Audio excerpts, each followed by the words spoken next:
Culture G. Cultivez votre curiosité. Bonjour à tous. Dans l'un des derniers épisodes, j'ai cassé une idée reçue en vous expliquant que Coca-Cola n'avait pas inventé le Père Noël et que cette célèbre marque n'était pas non plus à l'origine de son costume rouge.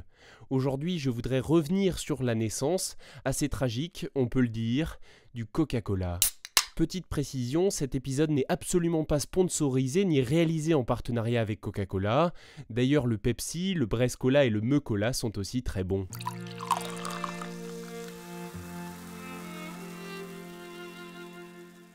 L'inventeur du Coca-Cola se nomme John Pemberton.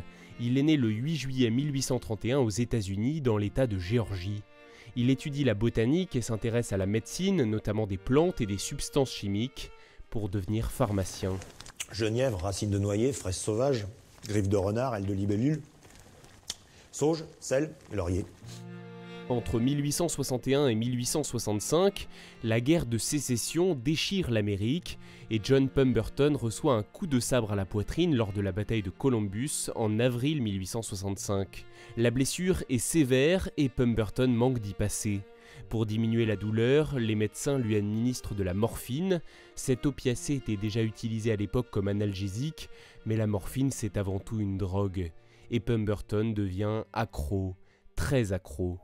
Il me faudrait un breuvage. Un breuvage pour se libérer de son addiction, c'est ce que John Pemberton se met alors à chercher. Il utilise ses connaissances en pharmacie pour tenter de créer un remède miracle. En 1885, il conçoit une boisson à base de vin français et de coca péruvien, le French Wine Coca. On dit qu'il se serait inspiré de la recette du vin Mariani, un vin de Bordeaux dans lequel sont infusées des feuilles de coca, la plante dont le principe actif est la cocaïne. Dans sa pharmacie à Atlanta, Pemberton commercialise sa première boisson au coca, qui est alors décrit comme un puissant aphrodisiaque. C'est grand danger de boire ce breuvage. Il y faut moult de courage. Moult de courage. Seulement voilà, en 1886, la ville d'Atlanta impose la prohibition, c'est-à-dire l'interdiction de l'alcool. Et le French Wine Coca est désormais interdit. Oh non, mais allez boire un coup, je vous assure, hein, ça ira mieux. Il faut créer une nouvelle recette. Pemberton remplace donc le vin de son coca par du sirop sucré. Il ajoute également des noix de cola et un peu de caféine. À la base, il voulait le commercialiser comme un médicament, mais en rajoutant de l'eau gazéifiée au mélange, il réalise qu'il a tout à y gagner à le vendre comme une boisson rafraîchissante. C'est à ce moment-là que le nom de Coca-Cola est adopté. Il a été trouvé par l'un de ses collaborateurs. Et ça marche, c'est un succès. À Atlanta, en Géorgie, le Coca-Cola séduit ses premiers clients. Moi je bois que ça, j'adore ça. C'est un délice. La boisson contenait encore à l'époque de la cocaïne, qui est une drogue dure, mais légale aux États-Unis jusqu'en 1914. Il y avait dans un verre de Coca-Cola l'équivalent de 9 mg.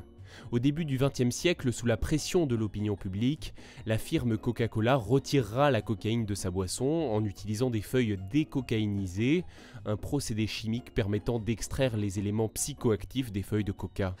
Réaction chimique normale. Quant à lui, John Pemberton, souffrant toujours de ses addictions et ruiné par la drogue, meurt d'un cancer de l'estomac le 16 août 1888. Il n'aura pas vécu assez longtemps pour voir son Coca-Cola devenir la boisson la plus vendue au monde. Merci d'avoir écouté cet épisode. N'hésitez pas à vous abonner au podcast, à mettre un j'aime, un cœur et un commentaire si vous le pouvez, à suivre Culture G sur Facebook et Twitter, et à noter dans votre agenda la sortie d'un nouvel épisode lundi prochain, comme chaque semaine.